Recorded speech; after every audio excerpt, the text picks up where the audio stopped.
Hello, and welcome to another episode of the Wild Free Will podcast. For those of you watching the video version of this, we've got some real ethereal vibes going on because of the way that the sun is coming in through the windows, but we're doing it anyways. So, yes, I'm so happy to have you here on this episode, and I'm looking forward to talking to you about time today.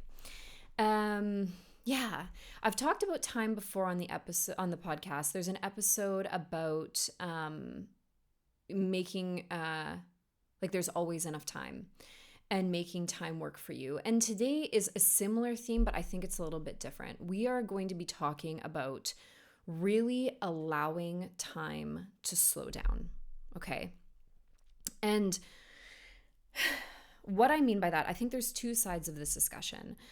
Number one, there are always seasons of life. Always, whether we like it or not. There is spring, summer, fall, and winter. And I mean, we're fine when it's summer. We're pretty cool when it's spring. We kind of even like fall, but we lose our patience a little bit when we're in the middle of a personal winter.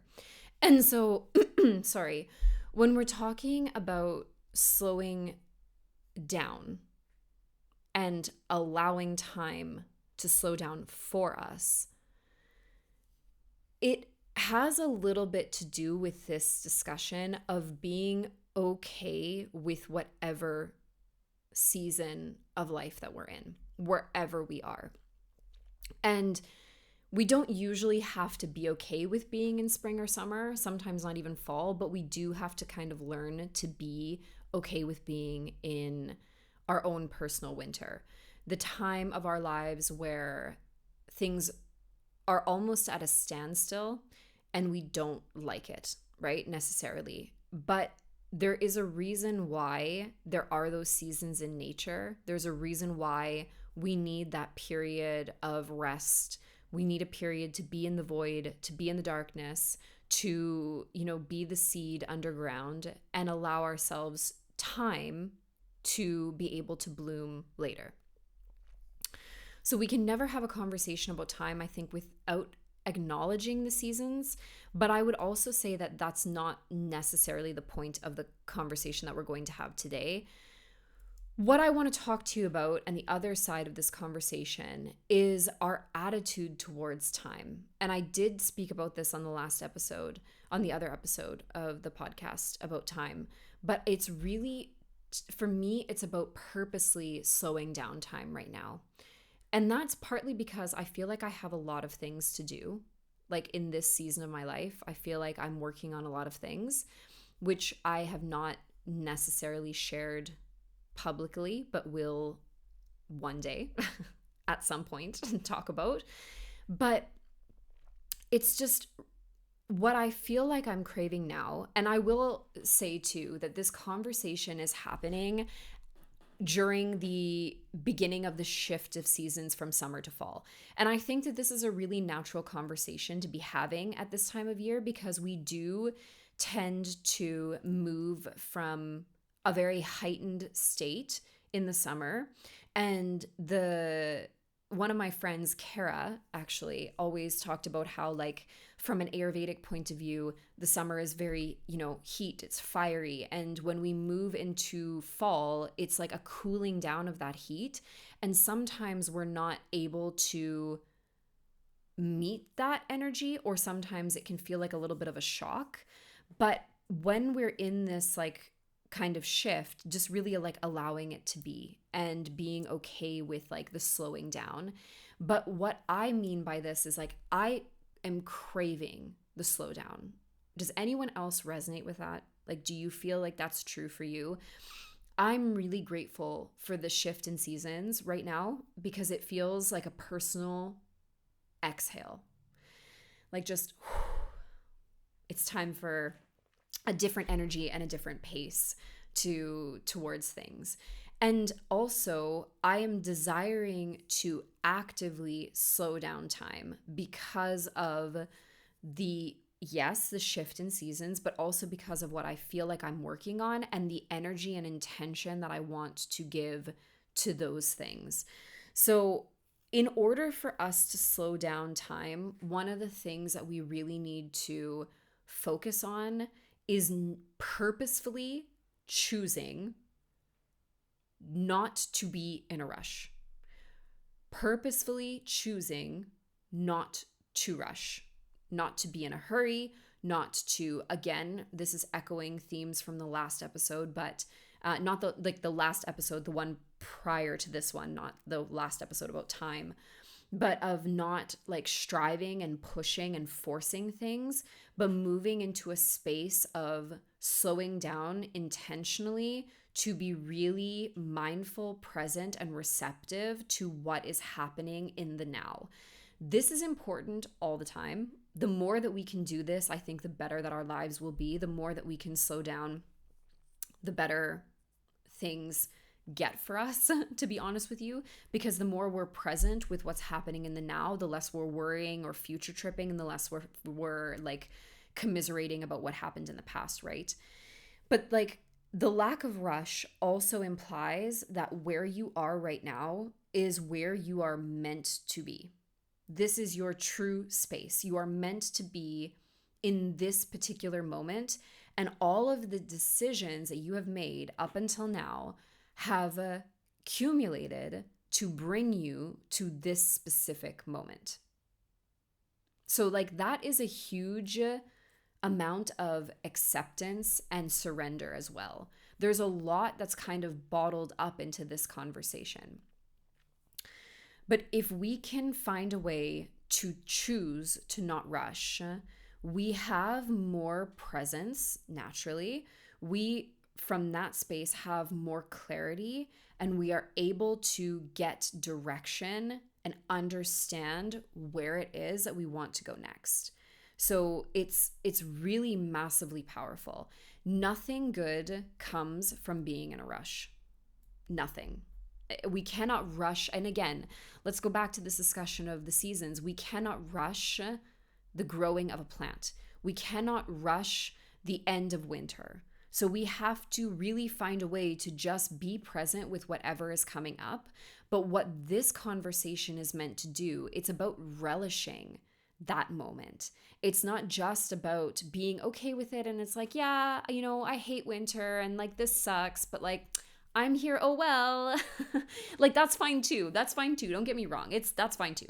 However, if we really want to, enjoy this, one wild and precious life that we have, as Mary Oliver would say, then we need to find a way to be in a constant state of okayness with what's going on around us. And the more that we can be okay, and again, more present, and again, more clarity, and again, more direction, at the end of the day, it ends up kind of speeding up time, but it doesn't speed it up in a frenetic way. It doesn't speed it up in a way that feels aggressive to the system. It all feels very natural, right? And it all helps us get to where we ultimately want to go. Not that we need to want to go anywhere anyways. We don't have to want to. We can be okay with being here. There's nothing wrong with that. But like, if you do also want to move forward, I would argue that slowing down is actually the best way to get there, or one of the better ways to get there, certainly. So like going back to like kind of cycling back to the beginning, when we feel like we need to rush, it's because we are not okay with where we are. And I would argue that collectively there is a lot of FOMO in the air. And this comes from our engagement with social media, which you all know, and I've said a million times, and I don't really need to get into again, I feel like. But however, it is there. It is present. No, we're spending a lot of our times looking at advertisements because that's what they are, and we need to, call the thing by its name. So we are spending a lot of our time looking at curated images. We are looking at advertisements. Like some of those curated images are indeed advertisements. I would argue most of them are, whether it's an advertisement for a lifestyle or it's an advertisement for an actual product is irrelevant because it's still an advertisement. And when we're not looking at that, we are looking at actual advertisements that are being provided to us by the algorithm. Okay.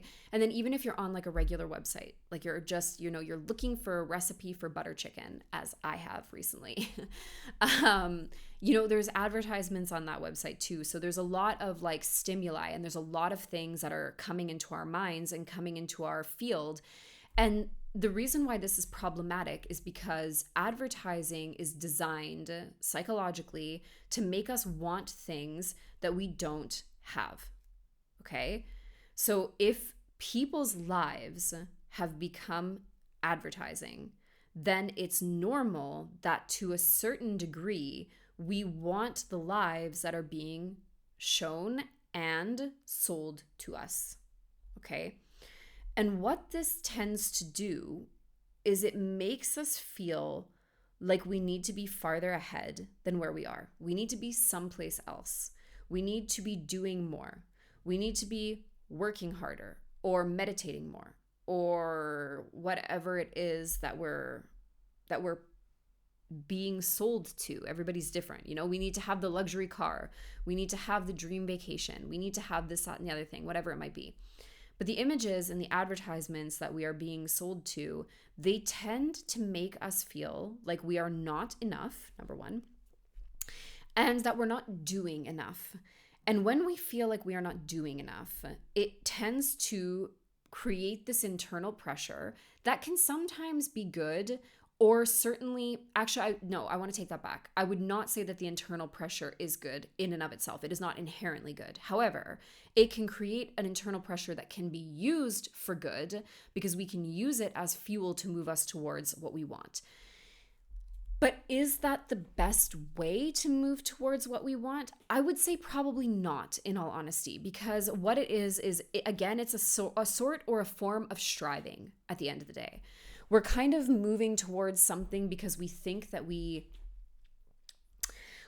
have to, or we should, or we think that we need to because where we are isn't good enough, right? There's still a little bit of maybe negativity under the surface. Sometimes we want something just because we want it. But I want to question that for a second. I want you to question that within yourself. I want you to think about some of the things that you have been wanting recently, whatever those things are. And like maybe perhaps in this case more from an achievement standpoint as opposed to a material standpoint, but you can do both. It's fine. And I want you to think about where you first saw that thing.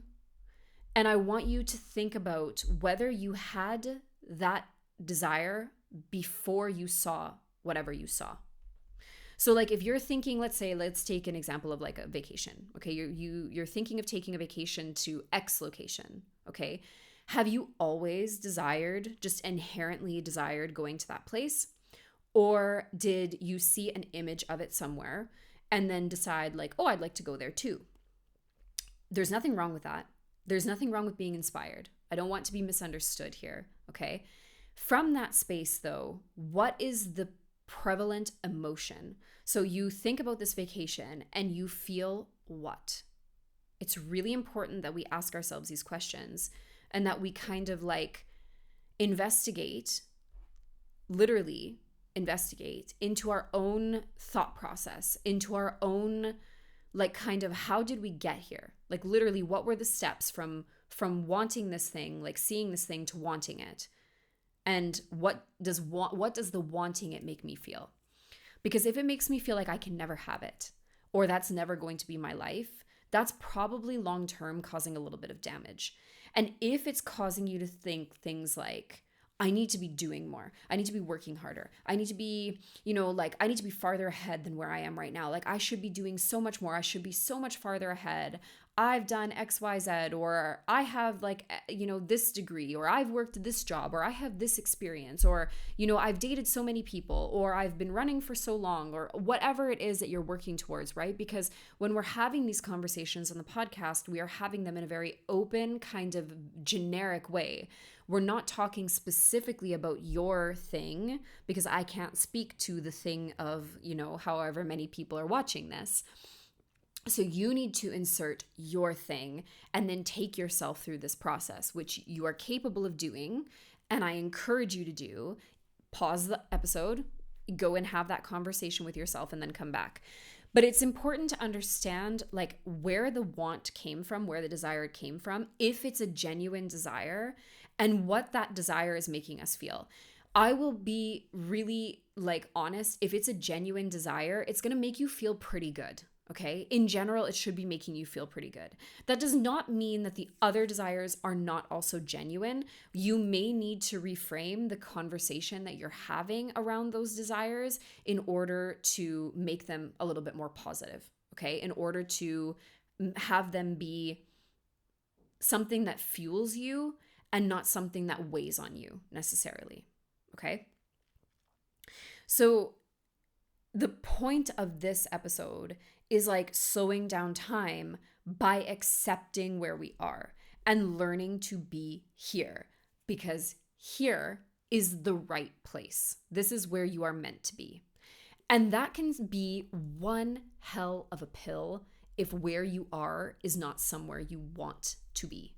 And again, please go through that process that I just said and assure that this is actually what you want. Like the thing that is making you feel achy or longing or desire, like having this desire for it, make sure that it's actually something that's aligned with your values, that is something that you actually want in life, and it's not something that you think that you're supposed to want because your mother wants it for you, or because your sister has it, or because, whatever, you see your friends, or because of the images on social media. For the love of all things holy. Please. Free yourself from that. Free yourself from the bondage of social media. So yeah, here is the right place. And we need to really lean into accepting where we are in order to use that as a foundation for getting to where we want to be in a really healthy place. So how can we actively slow down time? Well, we can do what I said at the beginning, which is decide not to rush. The more you rush, the more you are feeding that frenetic energy, the more you are attracting that frenetic energy, the more that it's going to kind of trip you up over time. Okay. And I've definitely been in this. And I will be honest with you, be mindful as well of the moments where the frenetic energy is not yours. So sometimes we end up in situations where we're feeling really rushed. And maybe we weren't. Let's say we start off a day and everything's fine. And then we get to this point where we're feeling really rushed. Sometimes that energy is not ours. Sometimes it's from our partners or our friends or our family. Or again, sometimes it comes from the collective.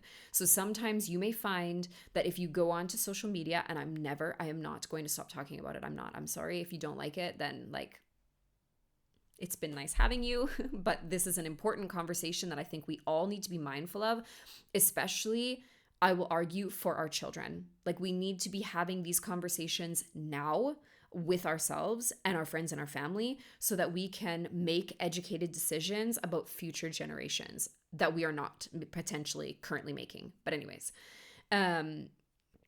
so were you feeling that way before you engaged with whatever you were engaging with, whether that was something online or it was like a conversation that you had with a friend or family member? Because sometimes we can take on energy that does not belong to us and we can just as easily let it go, again, if we choose to. But we have to be in that position of being aware of what's going on internally, being aware of what got us to that point. Like, did we wake up that way because we had a bad dream, because we've been stressed or anxious about something else? Is that ours? And potentially we're passing it on to other people. We need to think about that as well. Or did it come from someone else? So there is a certain amount of being aware of the way that you're feeling and what's going on. And then we need to choose the energy that we want to embody. This is the easy part of this, because then the second step after that is actually embodying it. But you need to choose the way that you want to feel. You need to be intentional and you need to set an intention about how you want to feel. You can do this during your morning routine. You can do this while you're in the bathroom at the office. You can do this while you're having a walk or driving in your car. It doesn't matter where you are. You can set an intention for today went this way, and now from this point forward, I want it to go this way. My intention is to bring this energy to the situation or to my life, okay? You always have that fresh start available to you, even when it doesn't feel like you do. And I know that that can be really hard, and I know it can be a challenge, but you do. You have it there. It's a matter of choosing it and taking steps towards it. How do we begin to embody? When we think about embodying an energy or an intention, we need to think about how that thing would feel. So if we think about something that we've hopefully, I wish this for us, all experienced, if we think about love, we know how to embody love because most of us have a baseline awareness of what love or being loved or feeling loved or being lovable or being loving feels like. We have a pretty 360-degree experience of what love is, okay? So we can tap into that feeling and begin to move in the world from that loving space in this case, okay? What I will say about this is that sometimes we want to embody things that we do not have prior experience with, okay? Maybe you're working towards a new goal and you're wanting to embody something and you haven't really experienced the thing that you want to embody, okay? At that point, you need to kind of guess. You're going to kind of manufacture that feeling for yourself and adjust as you go along, okay?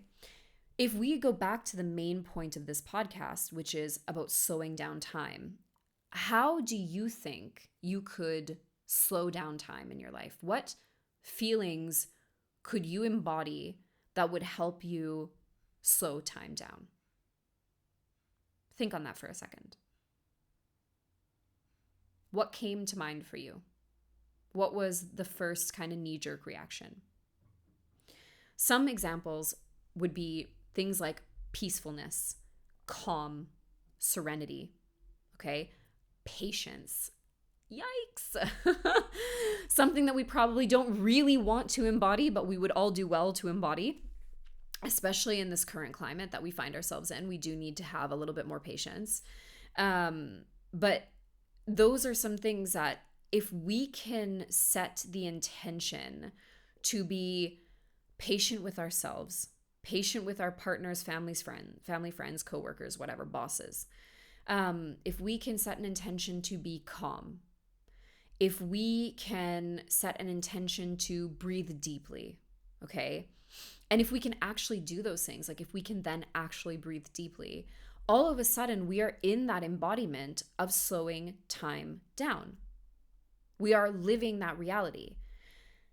One of the things I do with all of my clients when I start a session is we take 3 deep breaths.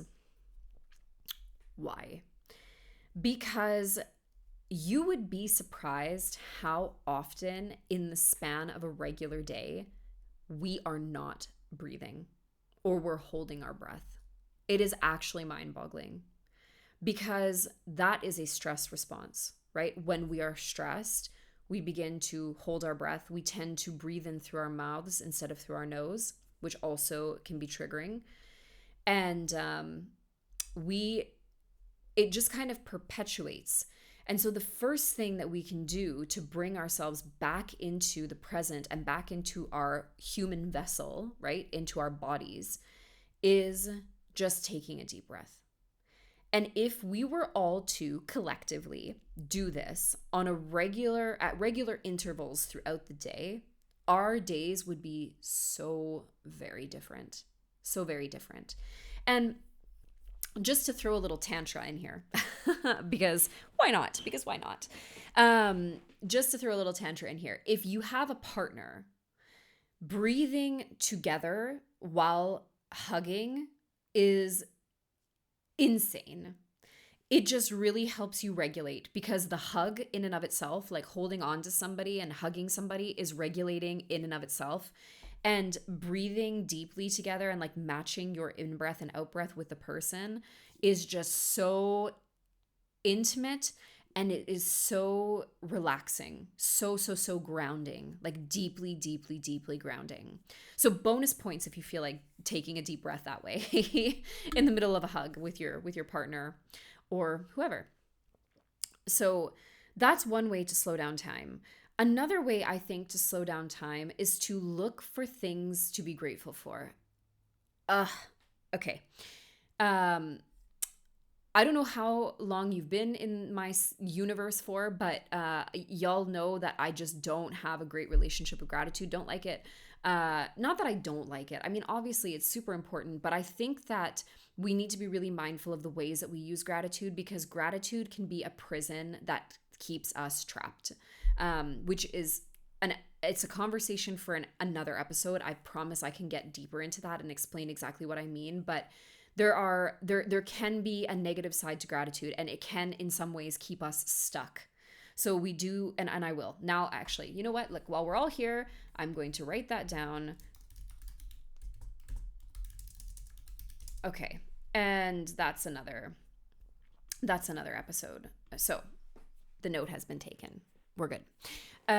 But gratitude can help bring us back into the moment because basically what it is it's looking for something in this moment that feels good, that is having a positive impact. Like we're shining a light on something that we feel is going well.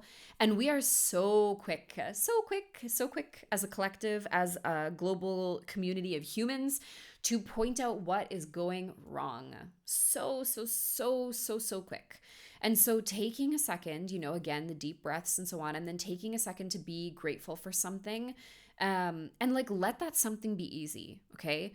But taking a second to be grateful for something can really bring us back into the present and into the now and just really, again, help us slow down time. When I say make gratitude simple, whenever I think about something that I'm grateful for, my first answer is always exactly the same. Every time. The easiest point of reference for me is Mila, my dog. For those of you who don't know me or her. Whenever I think about the thing I'm grateful for, she is the thing that I am most grateful for. It probably should be like food, water, shelter, oxygen, but really it's just Mila. Mila is the thing that I am most grateful for.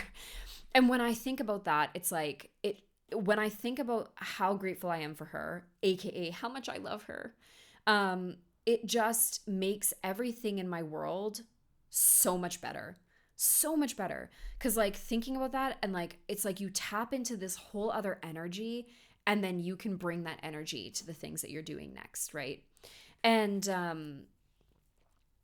gratitude is actually a huge part of my coaching practice. It's something that I do every session with clients as well, actually, which I've never, for some reason, did not click onto. But anyways, but yes, it is. It's a huge part of my practice as well. But yeah, just again, finding ways to tap into a calm and peaceful moment in the now allows you to slow things down. Really being present with what you're doing. So in this case, we're talking about mindfulness. You're having a coffee, drink the coffee, drink it, taste it, savor it, swish it around in your mouth, close your eyes, smell it before you drink it. If it's not coffee, it's tea. If it's something else, whatever, it doesn't matter. You're eating and you're not like shoveling food into your mouth, but you're taking small bites and you're really tasting what you're eating. All of these things built up over time are going to slow your life right down in a really positive way. When I say that we're slowing down time, it is to give us a better chance of actually accomplishing the things that we want to accomplish. If we can chill the fuck out, then we will be better able to get to where we want to be because we're not in this like frenetic, frustrated, kind of harried space. We're just relaxed and we're okay with what is. That's a huge difference, right? If you are rushing and you are trying to move faster to accomplish something, you are inherently not okay with what is going on right now. You can't be. You can't be. It's not possible to be both. So like if we can slow down, we can be in the energy and we can embody the energy and be in the energy of what we want to bring to whatever we're working on. What do I mean by that? If we are working on something, whether it's a project at work or we're trying to make dinner or we're like, trying to exercise or whatever it might be that we're working on, if we're coming at it with like, I just got to get this done. I have so much to do. Oh my God, I have so much to do. Oh my God, oh my God, oh my God. And like, there's, the kids need to be taken to soccer and the dog needs to be taken out for a walk. And like, I have to do a load of laundry and I have to dust the living room and I have to do this and that and the other thing. And like, we're building all of these expectations. But if we can just be okay and we can bring a calm energy to what we're doing, we can get everything done faster.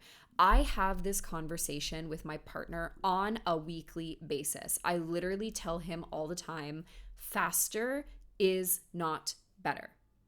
And it really isn't. I genuinely believe that. Faster is not better. Faster tends to mean more mistakes, less presence, less enjoyment of the thing that you are doing, less clarity, I would argue, and far less direction.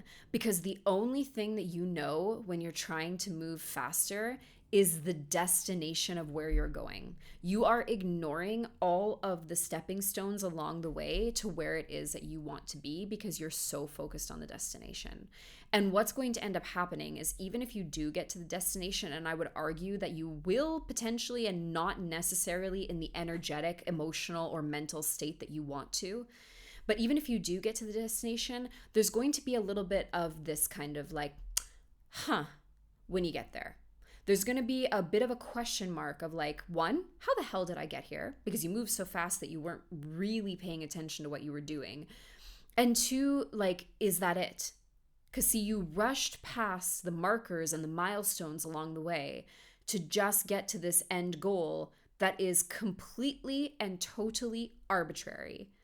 And I know that a lot of people don't like to hear that, but it's true.